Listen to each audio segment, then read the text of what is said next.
Good afternoon, everyone.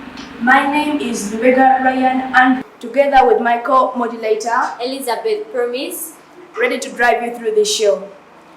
Wherever you're watching us from, we welcome you to this program and thank you for choosing it as your most favorite of all. Remember, this is the only program where children are helped to find solutions to problems that affect them through organized speech. In today's program, we shall be expounding more about one of the most threatening situations, especially to children, and that is none other than climate change. Just like Greta Thunberg said, I don't want you to be hopeful, but I want you to panic as if your house is on fire. The fact is, the earth is on fire. Climate change makes me panic. But before I panic with you, let me welcome our guests who are with us in the studio today. I'll ask them to introduce themselves and briefly greet the viewers. And thereafter, they will unpack what they have for us today. Hello everyone, my name is Grace Vanessa, together with Larry Chess, Juliet Zeme, and Elizabeth Nyakojo. We are students at Speech Focus Africa. Thank you all for choosing on your own to be part of us today. Just to make it a little bit clear, climate change is the long-term alteration in temperature and typical weather patterns in a place. Let's begin with you, Grace, our climate scientist. Thank you, moderator. The climate is always changing. How do you know? What have we learned? We all bear witness to the 4 seasons, varying in harshness depending on where you live and how your city and farming community have treated the environment. Nature is neither forgiving nor forgetting. The signs of climate change are so terrifying. Talk about the wildfires in Australia, the floods in Germany, hurricanes in Florida, and ice melting in the Antarctica. Dear viewers, you may think that this only happens in other countries.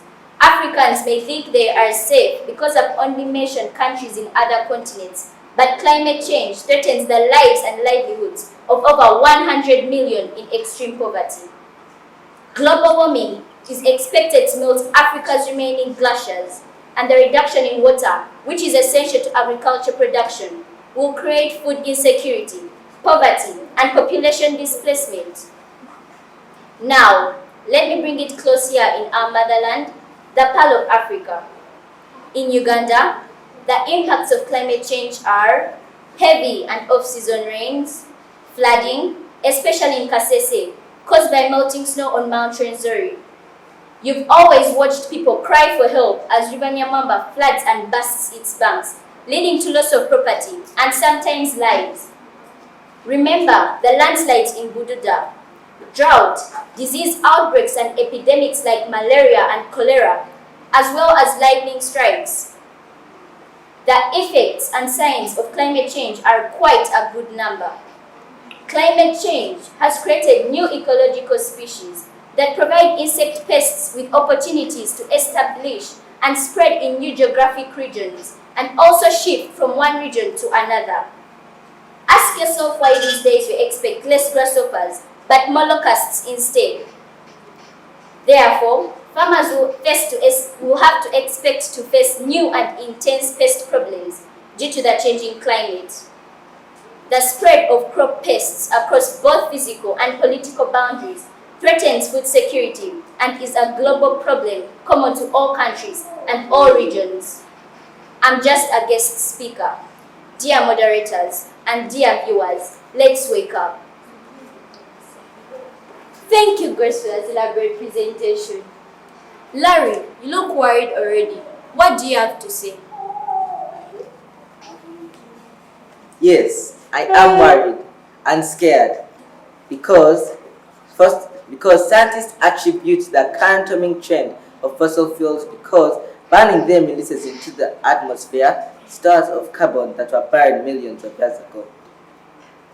Fossil fuels are formed from the decomposition of carbon-based organisms that died millions of years ago. There are 3 types of fossil fuels: coal, oil, and gas.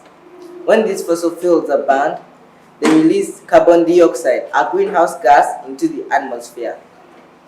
Oil releases a huge amount of carbon dioxide, approximately a third of the world's total carbon emissions. There have been recent oil spills that have a devastating impact on our ocean's ecosystem. The Intergovernmental Panel on Climate Change warns that if global warming isn't halved within the next 11 years, our global warming is to be limited to 1.5 degrees Celsius in pre-industrial levels. If I talk about fossil fuels, we'll stay here all day. Please allow me to end here.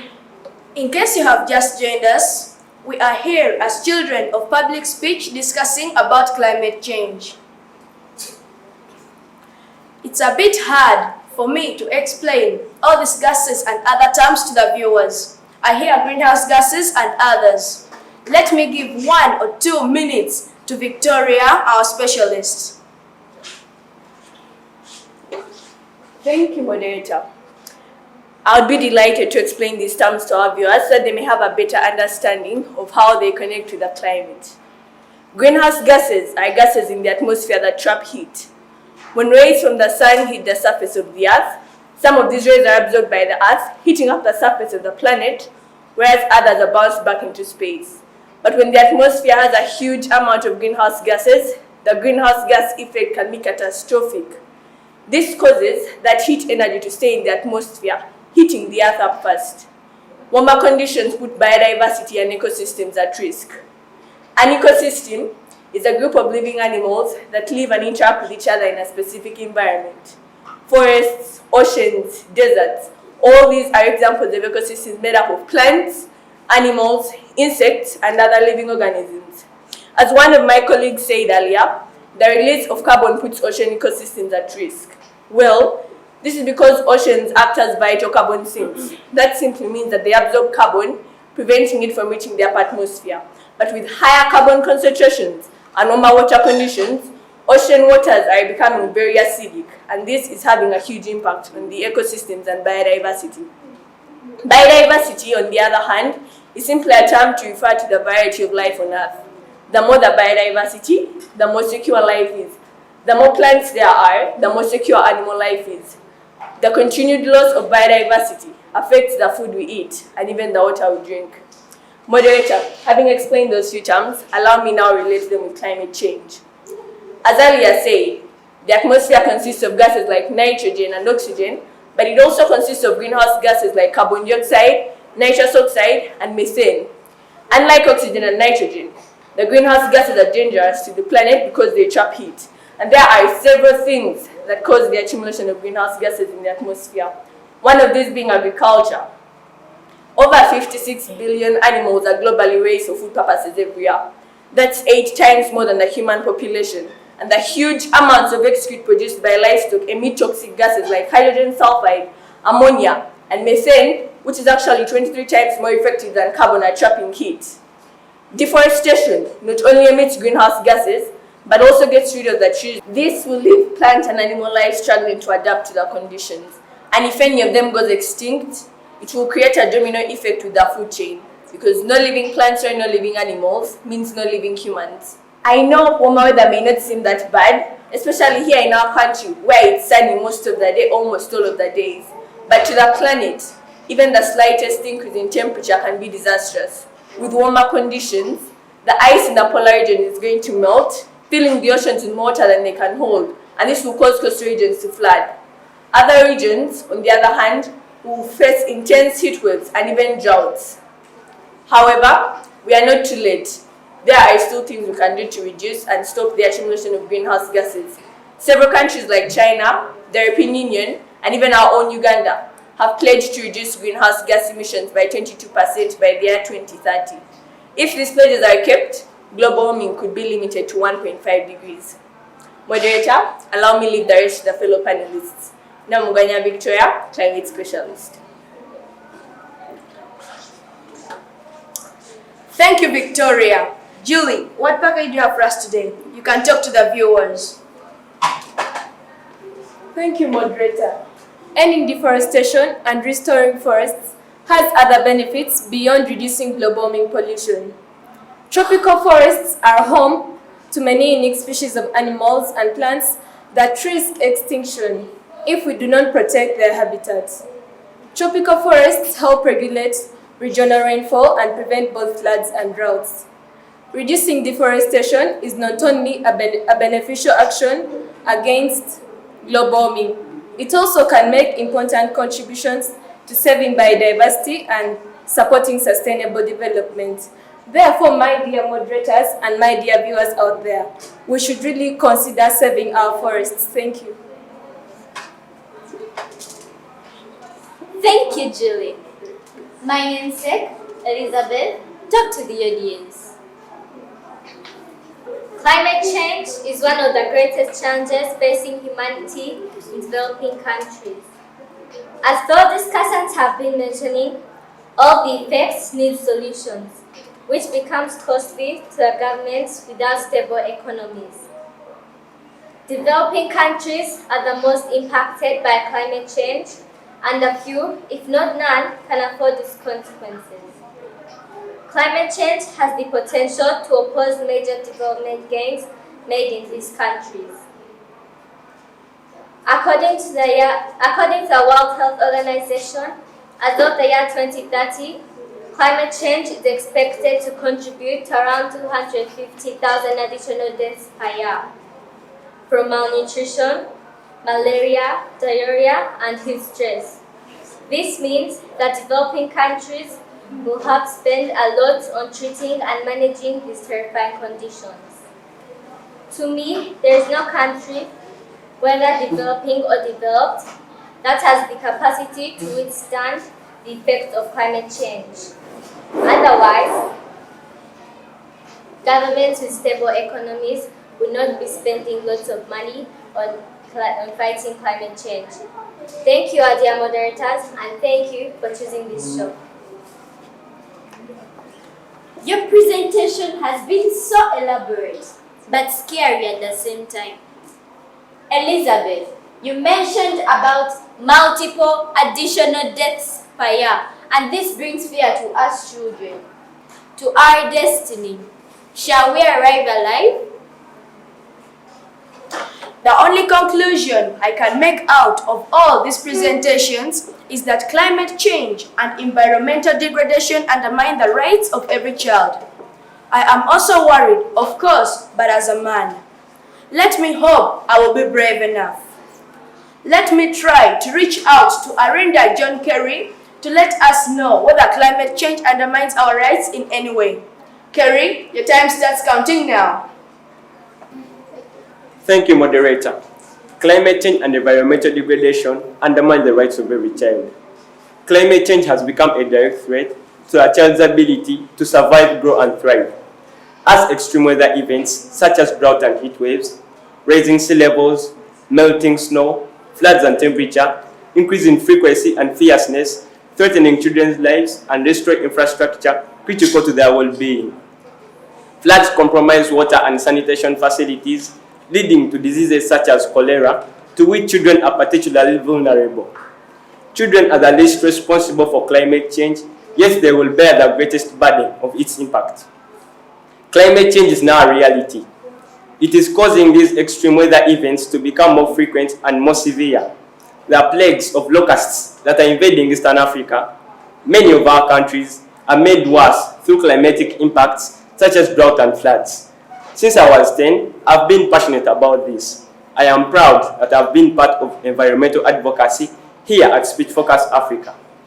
To everyone watching me, I have realized that there are millions of children and young people down there dealing with these harsh environments, food shortages, and failing social conditions on the ground.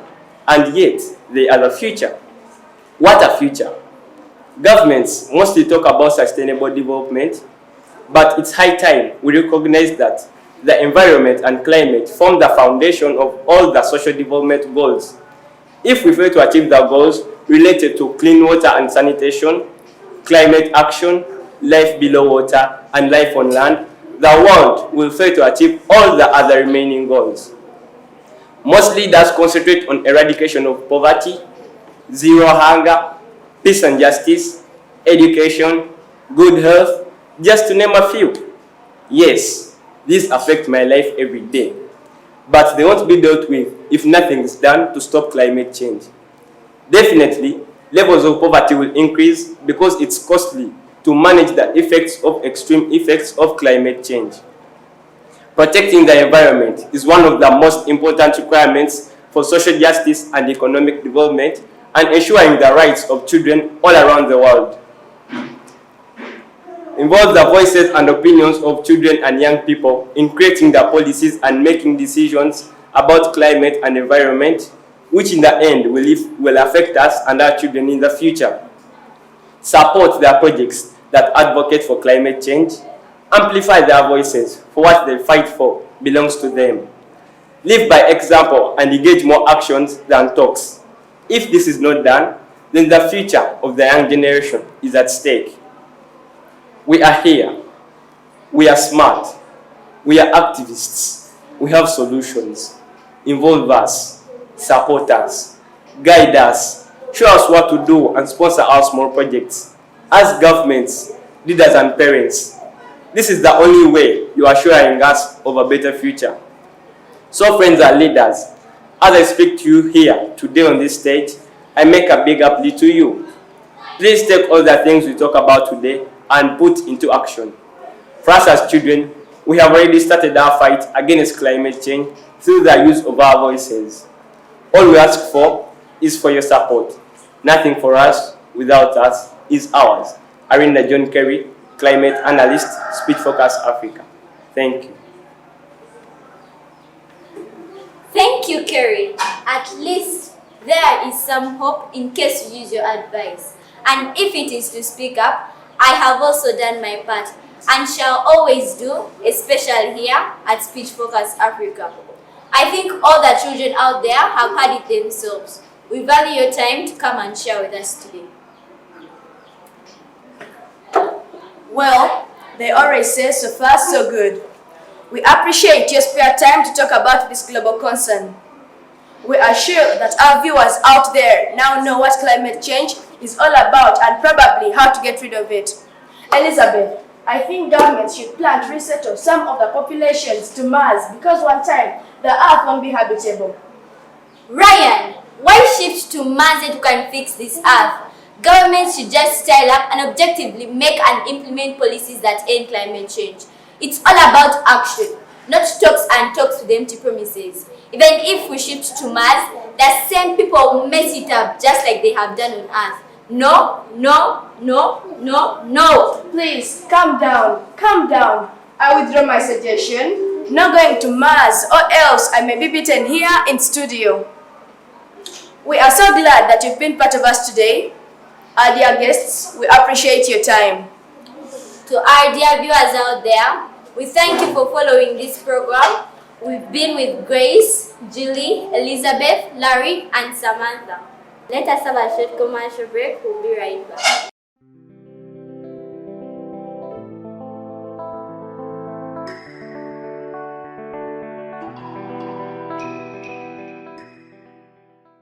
Nature My Future, no longer a Hello, liability, what's it's a happening? liability. We're live on air. Just giving a cappella as a reminder to the viewers that after the TV show, we shall be having some singing somewhere. You better tell them verbally, but not musically, because your voice may chase the viewers. I know your voice. Anyway, back to the theme. We are still talking about children's advocacy on ending climate change.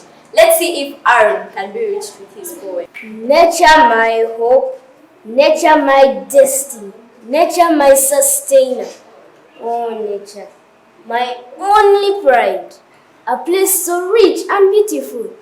Nature with abundant and moderate sunshine. Nature with biodiversity and ecosystems. Oh, that's seasonal rainfall. But where did that nature go? That nature which supported plant and human life.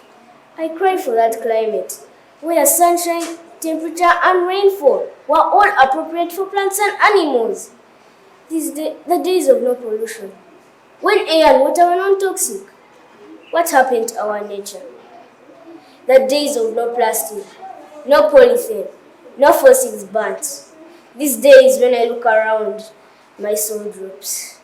For when I look left, All I can see are humans mercilessly cutting down trees.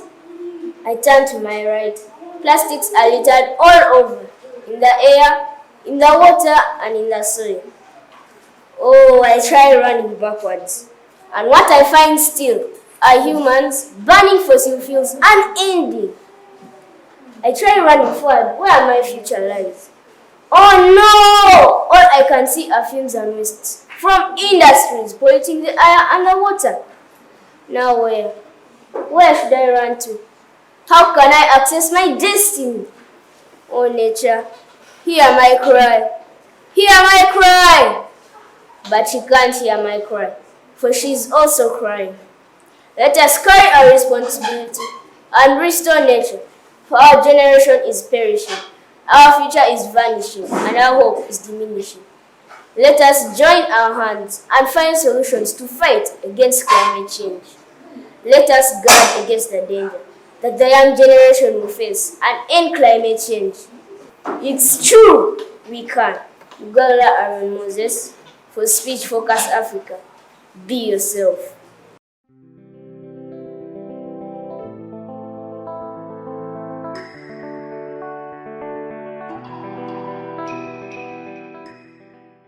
Let us guard against the danger that the young generation will face. I know, together we can. It's true, we can. It is 39 minutes past 3. Are we getting closer to the end of this TV program? And in case you have just joined us, we are here talking about children in the fight against climate change. Yoro, Maro, so our role.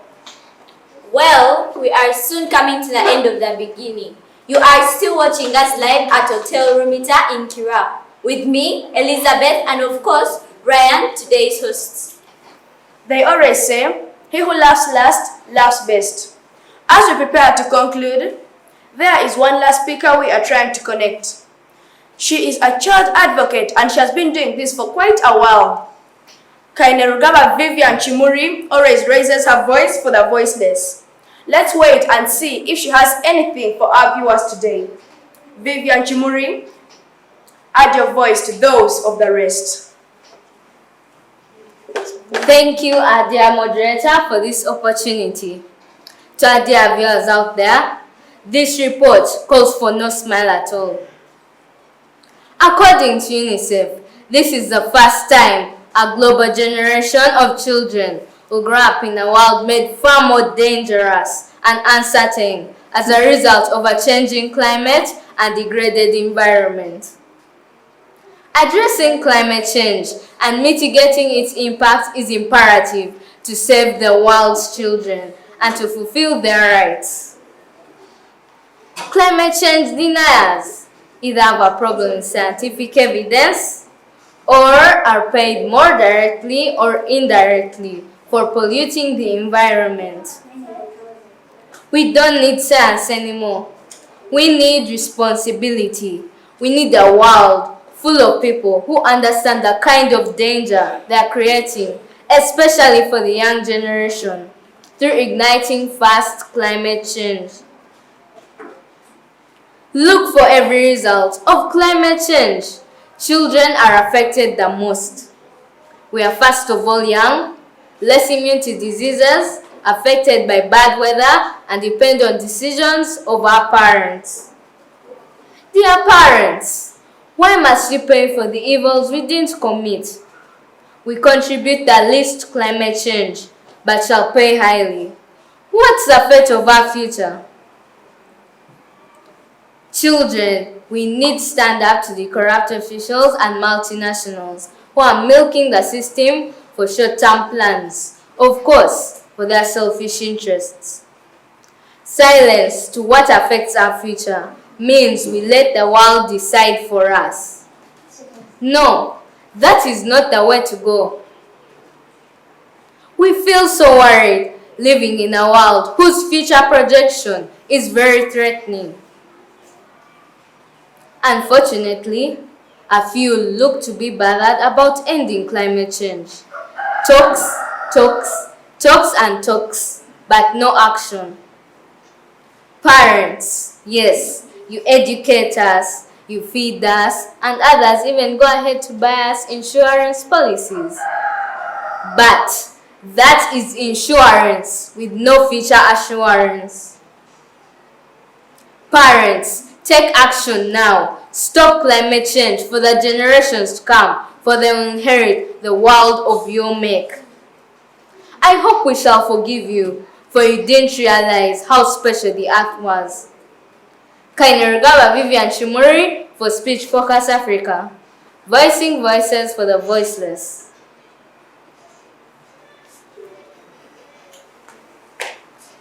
But it makes me cry, Elizabeth, yeah. we are live on air. Remember, you stopped me from singing. Actually, I'm not singing. I'm just overwhelmed with fear for climate change. And to all our viewers out there, our lovely viewers, fight climate change. Save our generation and the generations to come. Every good thing comes to an end. We are coming to the end of this live broadcast. Today's topic of discussion was children in the fight against climate change. With me, Lubega Ryan Andrew, together with my co-moderator, Elizabeth Promise, for Speech Focus Africa, be yourself. We sign out and say bye-bye.